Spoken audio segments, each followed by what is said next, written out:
cornfields, savannas, farmland, and an underground metro system. Today's stories span far and wide, but showcase some of the most horrific and mind-boggling nightmare fuel you may have ever heard. What you're about to hear are some of the most disturbing things discovered by 4chan users. True or not, enjoy these tales as you would any other urban legend. If you're not familiar with 4chan, it's an anonymous image board where folks can discuss various topics, and sometimes they speak of very chilling experiences like these. You may notice a different, often offensive or no-holds-barred style of writing with 4chan posts, as well as terms you may not understand. But don't worry, the stories contained within are clear. Remember, you can share your scary stories with me for narration at darkstories.org. I'd love to feature some scary stories about Yosemite National Park, small towns, and the deep woods. Stop by eeriecast.com to check out all my podcasts and shows, too. Now, let's begin. The Cornfield. I'm surprised there aren't more stories about cornfields. There's this one. Gillespie Cornfield outside of Perry. Every Halloween I go on a long ride with friends from high school to Gillespie Field. There was a path through the corn wide enough for perhaps a tractor that led to a large circle. Not quite like a crop circle, but it sure gave off that sort of vibe. It was Halloween 2010. I was 17. Lots of marine friends and hunting friends this year. Friends of friends this year. A big freaking party. We eventually had to start pulling the cars out of the circle, because it was getting to be too crowded with 6 cars worth of people. It was starting to be around 2 in the morning. People were drifting out. About 20 people were left in all. "Hey, Nan, come get some of this beer." At age 17, you can imagine I was pretty thrilled to be allowed in the older kids' games and all that. There was this super hot chick, Tina or Trina, I don't remember, who was all over me. Drunk as a fish in a whiskey barrel, but all over me. I was too shy to initiate anything at the time, but I did get to see, her topless because she took her top off. The party dwindled down to about 10 or so people. Me, 5 hunter friends, 3 marine friends, and 2 civilians, not including myself. Let's make a freaking bonfire. 10 minutes later, there's a huge fire pit going, and we're dancing around it, pretending to be Native Americans doing a ritual, laughing and having a good time. No big deal, right? Hush washes over everyone. We all got the same rush of sudden unease and anxiety. Everybody froze, more or less in the same positions we'd been dancing in. It was goofy as crap, but nobody dared to make a sound. The only sounds were the sounds of the giant fire in the pit. Standing around for almost a minute before someone whispered, "What happened to all the crickets and crap?"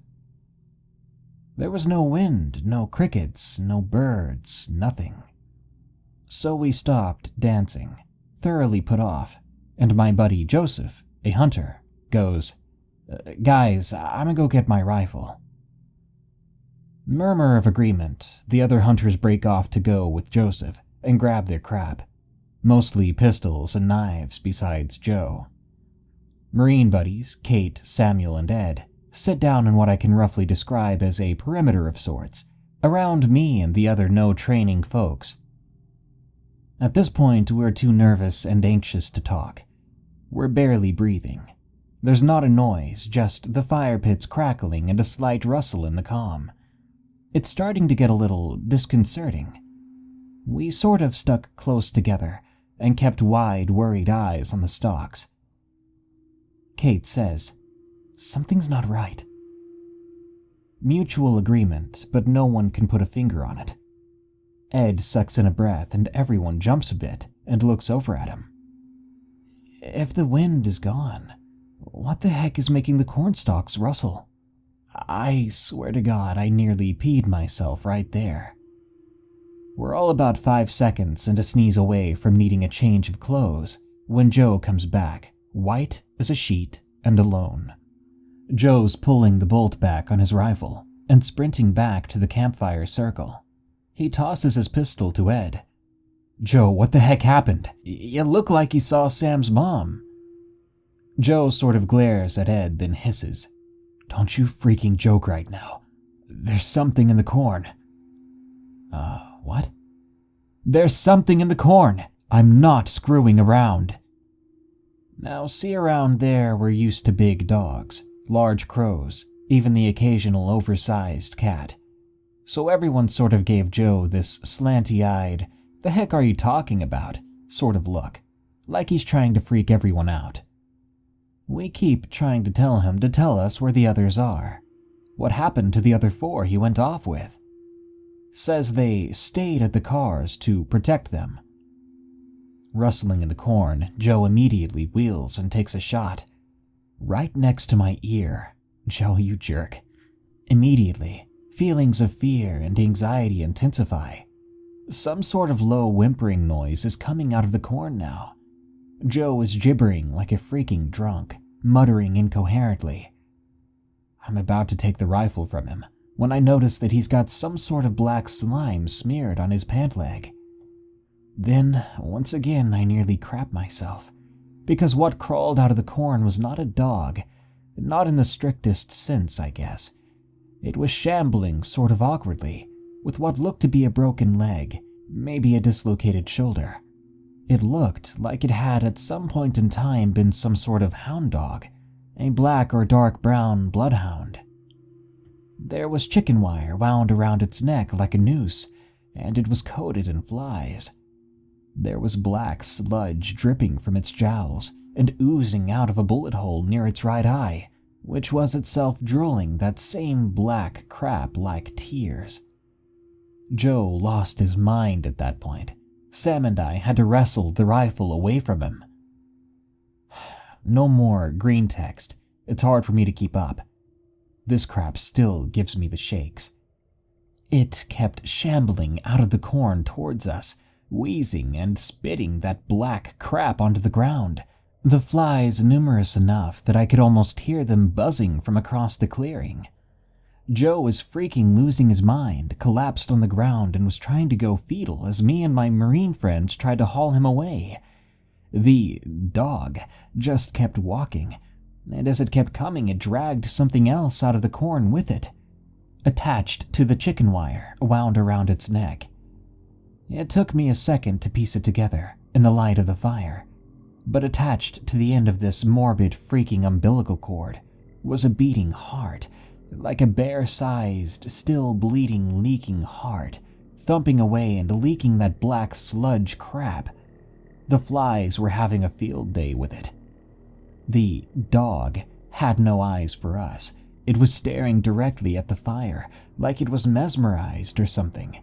It dragged itself off kilter towards the fire, wheezing and spitting and sobbing, the heart beating excitedly on the chicken wire behind it. Its back legs were mangled, and it sort of dragged itself along on its front legs and one back leg. The freaking weird thing is, as it got closer to us, I swear to God, I thought I could hear some sort of words every time the dog wheezed and whimpered and cried. I didn't stick around to listen. Nobody else did.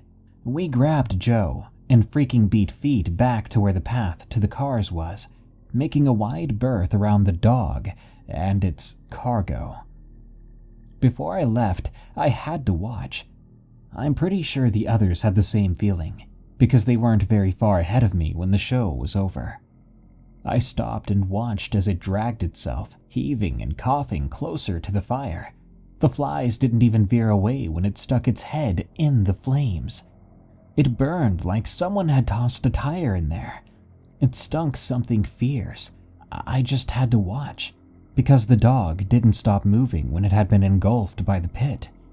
The chicken wire kept moving, dragging the heart into the flames after the dog, until they were both gone. And the only way anyone could have known it was there was the trail of black sludge on the ground and the smell of burning rubber. We were halfway home when I finally looked over at Joe. There was something that had been bothering me since the thing had gotten close enough to us for me to really hear it. I asked Joe what it had said to him, because I was almost positive that was why he was so freaking freaked out. It had been next to him in the corn, and he had heard it speaking to him. At first I thought maybe I was wrong, because he gave me this weirded out glare and he wouldn't say anything. Then he took a deep breath, and he leaned over to me. He whispered this sentence in my ear. "Come with me, I'll bring you home." And for a second I felt very cold, because that was what I had heard, too. What I think I saw that night was Beelzebub. I'm not a noob, so I know that Beelzebub is not the devil, not in the actual rhetoric. He's the Lord of the Flies. I don't know why he appeared to us that night, what he wanted, or what brought him there. I don't even know if what we saw really was a demon. Maybe it was just something in the corn. There's lots of stuff in the corn nobody really wants to talk about. At any rate, I moved out of Iowa, so I don't have to worry about the corn or what I saw. I should probably try to reconnect with my friends, but I'm afraid. I'm afraid that I'll find out that Joe died in a fire, or slit his own wrists. Sometimes I have nightmares about it, and I think maybe Joe does too, which is why I'm afraid I'll find he lit himself on fire. I keep a matchbook under my pillow, because sometimes I kind of want to do it, just to see what it'd be like. The elephants. Scary story, urban legend thread. Here's one that happened to me a few months back. I want to stress that you can literally Google this incident if you want proof, although the articles I've been reading have been highly sanitized, which is part of the reason I'm posting this. I'm South African, going on a trip to Botswana. My sister is marrying a guy who's a game ranger, and I'm going on this trip to spend time with the dude and to get to know him. I'm supposed to be the best man at the wedding, even though we barely know each other. I arrive after a really long drive. Spend the first day drinking and driving dirt bikes around, generally having a great time. The next day, sister's fiancé suggests we go driving around the outskirts of the Okavango Delta in an attempt to see some wildlife. I agree. We go driving around and manage to spot some giraffes, leopards, hippos, and some different birds. It was really fun, but insanely hot. There were no elephants spotted. This comes up later. Eventually, we head back to the place we're staying at each night. We start to cook and drink. My sister's fiancé, let's call him John, gets a call as the sun's going down. I notice how weirded out he is by what he's being told on the phone. He hangs up, but definitely seems freaked out as we eat dinner.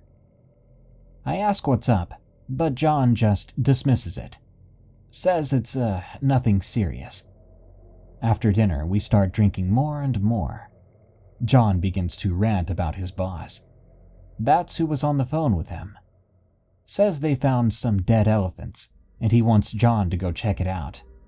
John tells him it's too dark to see anything, but he'll go tomorrow. He apologizes to me, tells me he'll be busy working tomorrow. I say it's no problem. John, kinda drunk, feels really bad. He says we're supposed to be bonding, but now he's leaving me in a crappy little chalet with no company. The night goes on. After a few more beers, John tells me that I should come with him tomorrow. I'm reluctant. I don't like the idea of inspecting dead elephants. John insists, says they'll go by helicopter, says it'll be much better than driving in the heat. I agree to go along. The next day, we eat breakfast and head to a small airstrip. The helicopter looks rickety as heck, but I feel like complaining would be rude. There are lots of pre-flight procedures, and we end up taking off just after midday. We fly around for about an hour. We were able to search a huge amount of area really quickly. There's me, John, another ranger, and a dude who I think was a ranger in training and the pilot. John and the other ranger have tranq rifles ready in case they need to inspect a live elephant up close. Finally, we spot something. About 3 elephants lying in the sun. We land a few meters away and hop out. The stench is horrible. Flies are everywhere. The corpses are half rotten and half eaten. I think it's weird 3 elephants are dead together, but not too shocking beyond that. John and the others are discussing something. The conversation seemed pretty intense. I try to join the conversation so I don't seem like the silent oddest of the group lurking in the background. Well, I'm guessing some poachers shot him, huh? Everyone looks at me, and they all seem annoyed. I think they're mad that John invited a normie who didn't know crap along with them. Eventually John says, "Doesn't seem like poachers. The elephants still have their tusks." I hadn't thought of that, and then I felt like a dummy. They keep inspecting the bodies, and both rangers seemed really interested in one of the smaller ones. It was lying on its side, but its face was pointed at an odd angle, towards the ground like it had been trying to stick its head in the ground. Finally, the other ranger suggests we keep looking to see if there are any others. We get back up in the air, fly around for about another hour. The ranger seems really troubled, but we see nothing. We land and they have another conversation about what to do next, while I just sit awkwardly in the helicopter with my feet hanging out. We have some lunch and John informs me that we're going to do one more search before heading back, as we only have fuel for about another hour. We were flying back and forth, so we were only about 45 minutes from the airstrip. Before we finish eating, I overhear the ranger tell John that the smaller elephant really seemed like it had a broken neck. I blurt out, "How the heck does that happen?" The ranger just glares at me and keeps eating. We finish our food and take off again and continue to search. After about 30 minutes, the pilot tells us we're heading back and turns towards home, but after just 5 minutes, the ranger in training starts pointing and shouting. Lying on the ground near a clearing of trees are about a dozen dead elephants. The sun's going down and the shadows from their corpses are easy to see stretching along the ground. We land nearby and we make our way over. The smell is even worse than last time, and the bodies are ruined. I'm not much of a nature lover, so I don't know exactly what animals can do to other animals. Even so, I could tell some bodies had been picked at by scavengers. Their stomachs were torn open and intestines spewed out everywhere. Again, all the tusks were present. I asked John if maybe someone had shot at them just for the heck of it. He says probably not. To kill this many, you need a helicopter to fire from above, and when that happens, like when they're tranked, they form a circle around the younger ones. But these bodies were all spread out over a distance of a kilometer or two, like they had been running away in a full-on panic. He then pointed out the state of some of the other bodies. A couple had feet and legs missing, which may be possible after being chewed on for a few days, but I can't imagine why some lions and hyenas would go for the legs and feet while leaving the stomach untouched. After some inspecting, we all ended up standing around the body of a smaller elephant, maybe a teenager, who was missing its head. I don't mean its skin and flesh had been picked off by birds and wild dogs. I mean its head, neck, and right shoulder were gone, like they had been pulled off. Also, while the body was smaller, it was still probably a couple tons and twice the height of a human. I actually wondered if someone had magically fed this thing a stick of dynamite or something. At this point, John and the other ranger are swearing and ranting about how screwed up all this is, but I think the rest of us all knew that they were using anger to cover up their growing confusion and worry. After I let them vent a little, I asked what we do now. The other ranger snaps at me and says we're going to go home and try to figure out how to explain this to the Department of Environmental Affairs. We all start to head back in the helicopter when the ranger in training says, What about the hole?" We all turn and look at him, and John says, "What hole?" The ranger in training starts leading us towards a small hill while saying, "I thought you all saw it when we flew overhead." Sure enough, there in the side of this hill is a hole, dug at maybe a 15 or 20 degree angle downward. This thing is freaking massive. It looks like a molehill, except that it's as big as a subway tunnel.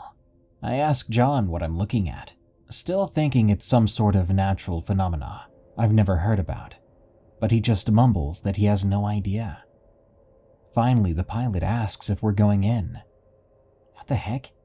What did this man just say? I look at him like he's freaking crazy. Why the heck would we go in there? Luckily, the other ranger says, "Nah, it's almost dark. Let's just take some pictures and get back. We'll report this and let someone else figure it out." I'm beginning to like this dude. We start walking back. The pilot and I are taking our times checking the bodies some more, because the other three are taking pictures, and there's no hurry. Though I did feel really creeped out, I didn't say anything. Eventually, we all end up in the helicopter, except for the ranger who has climbed up a body and is taking his last pictures. For some reason, I only noticed then how silent it was. No animals except flies, which I thought was weird considering how much raw meat was present. As the ranger jumps off the body and starts heading back, we all hear a massive grating noise. Sounded like something huge was shifting against the sand. I immediately assumed one of the elephants was still alive and was trying to stand up. We all pile out of the helicopter and make our way toward the noise. I can't see anything because the light's fading fast and the horizon is dotted with giant elephant carcasses. I notice John and the others are making their way up some bodies, and I jump onto a nearby fairly intact corpse to get a vantage point. As I crest the elephant, never thought I'd type that sentence, I stare out at the black silhouettes lying on the ground against the afternoon sky. For a while I see nothing, but suddenly my eyes pick up movement. At first I think it's something coming out of the hole, like a freaking worm from Dune or something like that, and I tactically crap my pants. Then I notice that it seems to be an elephant trying to drag itself into the hole. John and the other ranger are already down the carcasses and heading for the hole. The rest of us follow. I'm not sure why, maybe we just wanted to see a living elephant after all these dead ones. I won't pretend it was rational, and I can't speak for the others, but I felt like if we saw this thing up close, we might be able to get some understanding of what happened there. We all come around the side of a truly massive dead elephant and stare towards the entrance of the hole. At this point, the light was dying fast, and a lot of detail was lost in the shadow of the tunnel. But I swear to God, I saw enough to know I wasn't imagining anything. Standing at the entrance to the hole was a person, crouched over like a gorilla. The hair was long and matted, and they were completely naked, but the real problem was their size. This person was crouched over the elephant. Their body was actually slightly cramped in the subway-sized hole. The elephant's body looked like a big gray dog next to this literal giant. Its proportions were completely messed up. Its top half was stretched out and spidery with arms as long as a truck, folded so that it could fit inside the tunnel, ending in these wiry fingers with needle-like claws. Meanwhile, its bottom half was stubby and emaciated.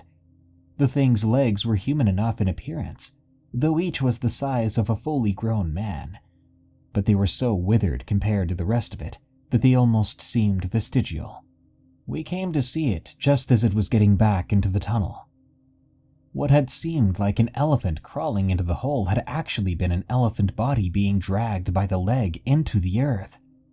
We all stood in abject horror as this thing pulled at the elephant's corpse like a sack of potatoes. We hadn't made a sound, but at some point it turned its head around. Not like it heard something, but rather like it was a wild animal checking its surroundings from time to time. Its eyes immediately snapped towards us. The thing's face was so messed up. The eyes were white and milky, but I could still tell that it saw us. The nose was upturned like a bat, and its mouth hung slightly open as it breathed, revealing massive slab-like teeth, like something you'd see in a hippo's mouth. They were all crooked and some protruded out at odd angles, but they all looked as hard as steel.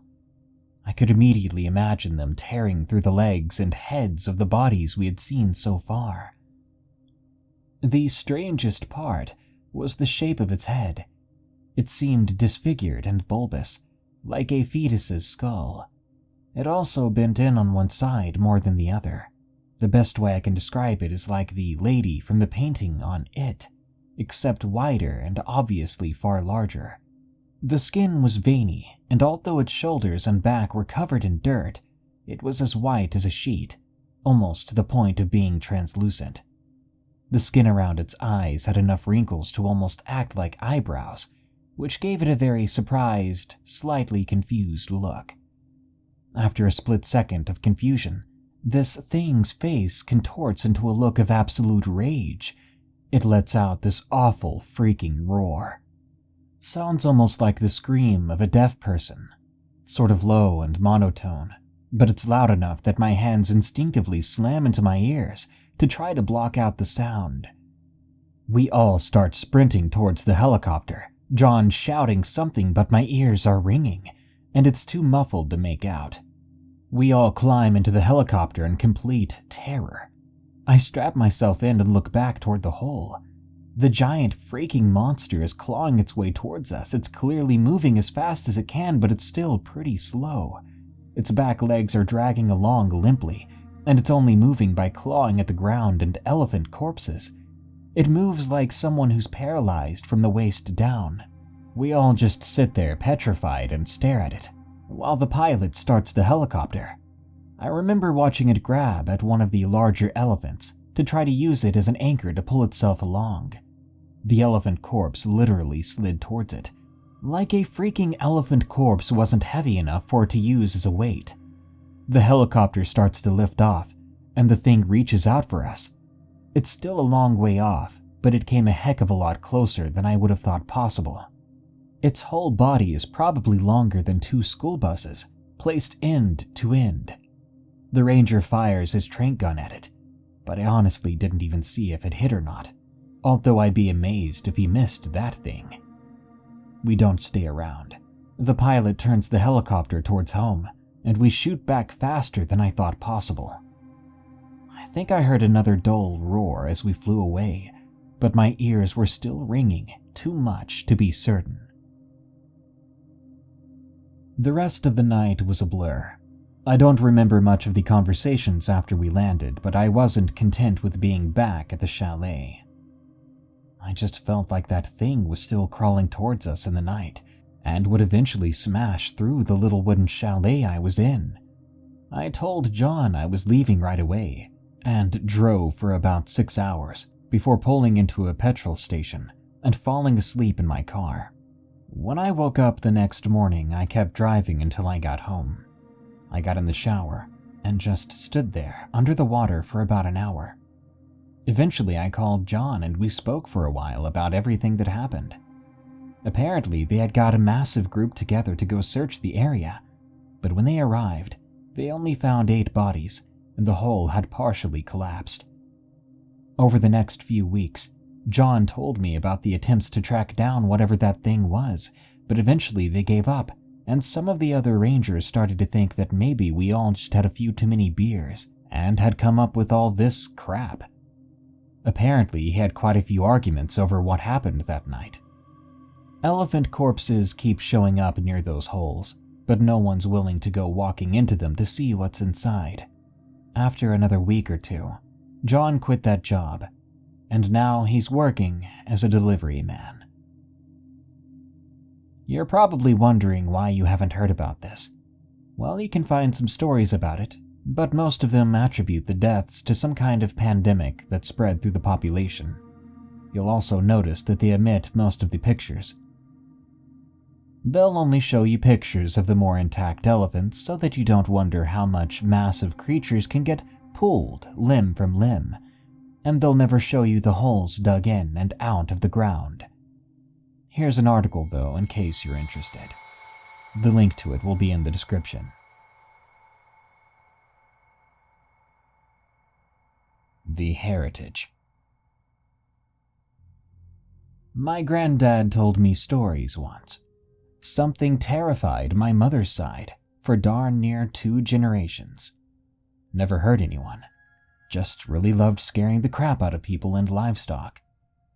They lived at, well, what's now my granddad's. My granddad at the time was a young man.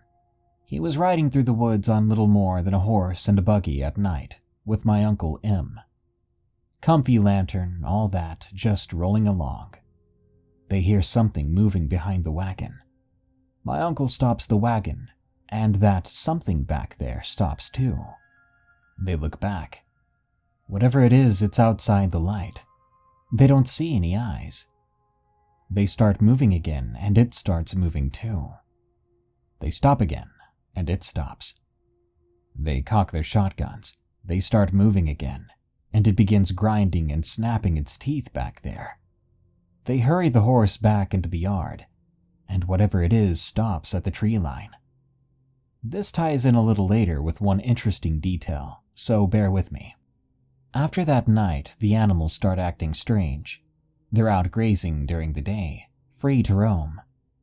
Around 3 p.m., they all as a group come back to near the house despite it not being feeding time, every day for months.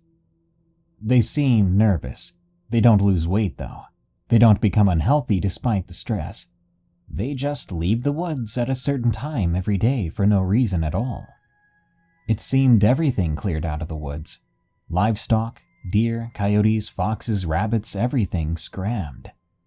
Predator and prey fleeing together. The family, being country-strong rednecks, didn't give a dang. After months of this, Granddad, his cousins, and uncle go out coon hunting. Got the dogs with them, pretty big mutt breed, some kind of hounds.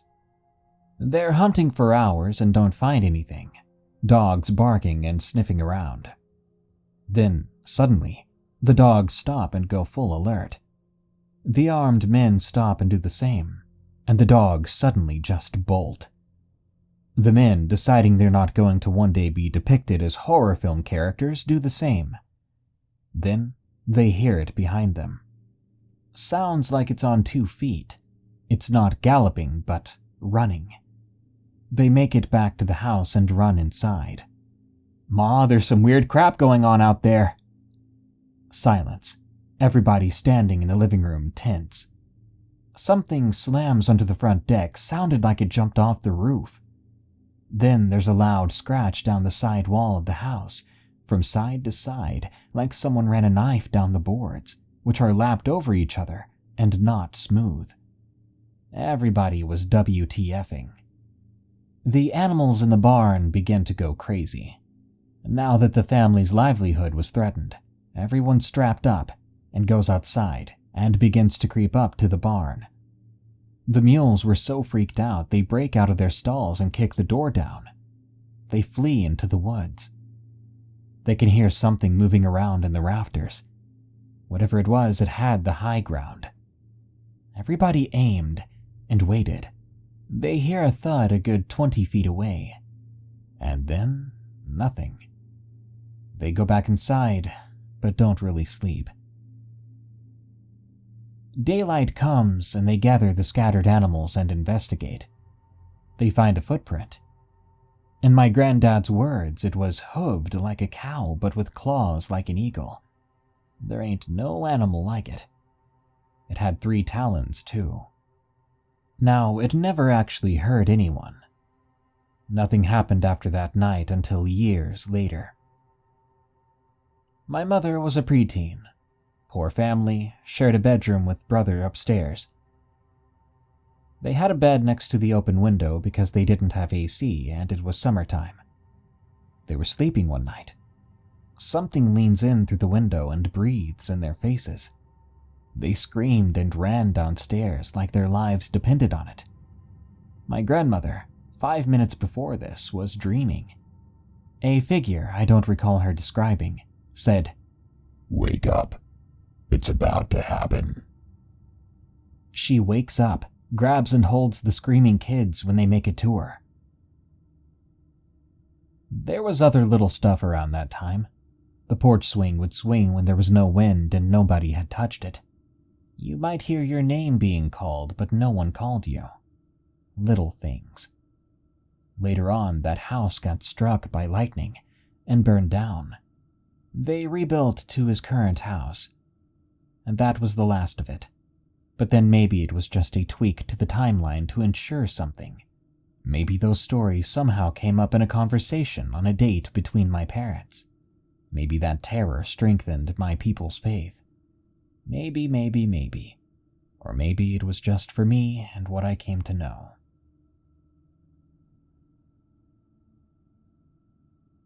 Well, I guess I should go ahead and finally tell my story. It's not very like this forum, to be honest. It's not in a woods. I was no funds at the time. There are no skinwalkers, goatmen, or fleshgates involved, as far as I know anyway. But I feel compelled to finally get around to writing this out, just for the record, and maybe so you guys can get some spoops out of it. Back when I was 17, I lived just outside of Washington, D.C. I enjoyed it well enough for the most part. D.C. is no funds and has a massive homeless problem, but it isn't a complete craphole. I was an autist in school with depression and crap. I got kicked out of my nice Catholic prep school due to crap grades. Instead of sending me to public school over in Virginia, where I lived, my parents decided to send me to a non-traditional school in the city. In addition to school, I had a job at a crappy movie theater in Rockville, which is just outside DC to the northwest. Now, I was 17 at the time but had no driver's license. When I was able to get my learner's permit at 15, I procrastinated due to not wanting to go to the DMV for a whole year. When I finally did get my permit, I did my hours and my driving course and such, but fell into the same trap of not wanting to go to the DMV. So I didn't get my license until I was almost 18. So, because of this, and because my parents rightfully didn't want to drive me into DC every day during rush hour only to then have to go back into Virginia to get to work, I took the metro to school and work every day. If there are any Washingtonians here, then you might understand my route. I started out on the Virginia side of the Potomac River, to the east of the city, at Virginia Square GMU Station. My school was about a block away from the Eastern Market Metro Station, about 3/4 of a mile southeast from the Capitol along Pennsylvania Avenue. My job was a little ways away from the Rockville Metro Station. When my shift ended at around 11:15, I had to book it to the Metro stop most days. Stations close at 12 Sunday through Thursday. And I would take the line down to Metro Center, which as the name suggests is in the central DC area. Then I'd switch to the Orange Line, take the line to East Falls Church in Virginia, from which I would take the bus or a cab home. Sorry for the setup. It is important. So now that all that is established, I can start getting into the story. For a couple months, everything was completely unremarkable. I'd ridden the metro on and off for most of my life, but never this extensively, so I was fine with the whole experience. The only part that ever felt weird to me was coming home at night. During the weekends, even at like 1 a.m., people were on the metro, but during the week when I came home from work, it was very common for me to be the only person on the train, and sometimes even the only person in an entire station, though I wasn't really spooked by it, at least for a while. I always sat up at the front in the train. I liked the front. I liked looking out at the front of the train and watching the tracks go by. I'd loved doing this as a kid, and I still did because I was a child even at 17. One night, I was riding the red line back from Rockville to Metro Center. I was the only person in the car, probably in the train. I caught the last train before the system closed. I was looking out the front of the train like usual when I saw something weird. It looked like a white branch, like a birch or something. It was thin, almost spindly. It was pressed up against the wall when I first saw it, as the train's headlights started to hit it. I thought it must have been a length of wire or pipe. But then, it moved. It was really quick, not even like twitchy quick. It just suddenly moved out of the edge of the headlights of the train, and I couldn't see it anymore. I wrote it off in my head as being overworked, as cliché as that is. After all, tending to a popcorn machine on a pretty much empty movie theater is hard work. I pretty much forgot about the incident over the course of the week, due to school and such occupying my mind. And then about a week later, I saw it again, in about the same place on the line. This time it was on the opposite end of the tunnel, and I got to see a little more of the thing before it moved away. It was connected to something bigger, like a leg connected to a body, which is what I immediately conjured up in my mind. As the train's headlights hit it, it moved away with the same agility, but this time, about 10 seconds later, I saw it again, and it did the same thing. And then a few days later, it happened again. This time all I saw was what looked to be a foot, before whatever it was scampered off into the darkness. At this point, I was freaking out. I felt that terrible, deep-seated desire to know more starting to grow. I started to be vigilant for the weird leg any time I was on my way home from work. I would see it more and more often over time. Sometimes I would see a little more than leg. Sometimes I would even see two of the legs, but it would always scamper into the darkness as soon as the light from the train hit it. Sometimes I would see it a few times during one ride, sometimes not. I started trying to record whatever it was. I would take a notepad with me and record between which stops I would see it, how much of it I saw, and if I saw it repeatedly. At one point it occurred to me to ask the train operator if he saw anything. So one night, after I got off at East Falls Church, I quickly asked the operator up front if he ever saw anything weird when he drove the trains at night. I tried not to be a spurg about it, but he seemed on edge when I asked him, even though he replied with a simple nah. Things continued like this for a while, and seeing the thing almost became part of my routine of getting home. I wasn't scared of it anymore.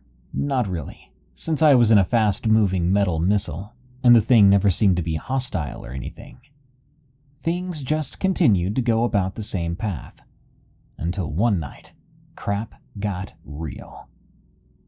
I was riding on the train again, and I was waiting for the leg to show up. But it didn't. I had seen it every day for the past 2 weeks, but there was nothing tonight. I was thinking to myself something along the lines of being sad that the 2-week streak was coming to a close, when I saw them. 2 glints in the darkness.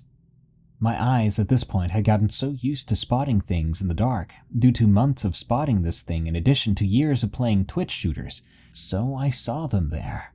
And I knew they weren't normal, but I still tried to rationalize it, even after months of spotting a leg in the metro tunnels. But then they blinked. It was unmistakable that it was a blink that had occurred. I jumped so hard I nearly pulled a muscle in my leg. I could tell that those eyes I saw were entirely black. Black and beady, like the eyes of a rat. Suddenly, my fear for the thing in the dark was renewed. I was on edge for the rest of the ride to Metro Center. Though I still felt safe enough inside the train, I was realizing the gravity of the situation. There was something in the dark of the tunnels of the metro, and it had taken enough of an interest in me to show up almost daily. That thought followed me to Metro Center. Ironically, I felt safer in the station than I did on the train, due to the simple fact I had never seen anything weird in the stations. I got to Metro Center, got off the train, and waited for the next one. It was then that I started hearing it, a soft pitter-patter, not unlike that of a rodent scurrying across a floor. I became on edge again, the noise started getting louder, and I started to crap myself more. There came a point when it actually began to sound like human footsteps.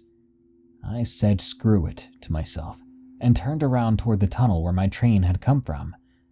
I shouldn't have. It was there. Not just a leg or eyes, the thing in its entirety, And it wasn't in the tunnel anymore. It was on the platform with me. That thing is something I will never forget. It was like a person, but warped to the point where almost all traces of humanity were gone. It was thin, horribly thin, emaciated. I could see how its pallid gray flesh wrapped around its bones, not even covering the holes in some of its leg and arm bones. It was hunched over, not on all fours, but hunched over like an elderly person, with its legs crumpled down and its arms held in front of its chest, like how a prairie dog holds its arms when it stands up. Its head was completely hairless and was hung down so I couldn't make out its face. I opened my mouth to scream, but I just whimpered like a baby. I shouldn't have done that. I think I provoked it. It began to move towards me with a horrible gait. It stayed in its hunched over position, low to the ground, but its legs extended out, and it took long strides forward, like crouch walking. Its legs wobbled and twitched with each step towards me. It was obvious this thing wasn't used to walking like this, that it was better suited to crawling along the walls. As it came closer, I started to smell it. It had that pungent, rancid odor of trash in the city. My eyes began to water as it got closer. Speaking of which, it was closing the gap fast. When I first turned around, there must have been about 150 feet between us, but within 5 or 6 steps it was only about half that distance away. My stupid brain finally kicked in, putting me into survival mode, and I freaking booked it across the platform. My stupid idea was to try and outrun it to the end of the platform, then jump across the tracks to the other platform, and keep running out towards the surface. My plan got about 1/4 done when I realized it wasn't going to work, because that's when the thing stretched out. I looked over my shoulder and crapped myself again. The thing was now standing on its legs and it had its arms out. I don't know how I managed to only see as much as I did in the tunnel, but what I saw in there wasn't accurately representing the whole thing. It must have been 15 feet tall at least. Its torso was thinner than its femur. Its arms came down to its shins as it let them drag along, and then there was its face. Its face looked like that of a starving man, with sallow skin tightly wrapping its cheekbones like a corset. Its eye sockets were far too big for its beady little eyes, with the top of the socket jutting out a good 2 inches beyond where the eye ended, and the mouth was a gaping hole with no jaw to be seen. This thing had reached its full height, and I had just about made peace with my death when some beautiful mofo honked the horn on his train that was coming in downstairs to signify to no one that no one could get on. I don't know why, but that horn caused the monstrosity in front of me to reel backwards and let out the most horrible sound I've ever heard before going on all fours and scuttling back into the tunnel. I took a cab home that night, and then pretty much every night for the rest of the year. I haven't gone on the metro there since. I've moved farther into Virginia, so I haven't been around Washington. But even if I was back there, I wouldn't take the metro again, if it meant losing $1 billion or whatever. I did some more research. Apparently there are urban myths of something in the tunnels down there.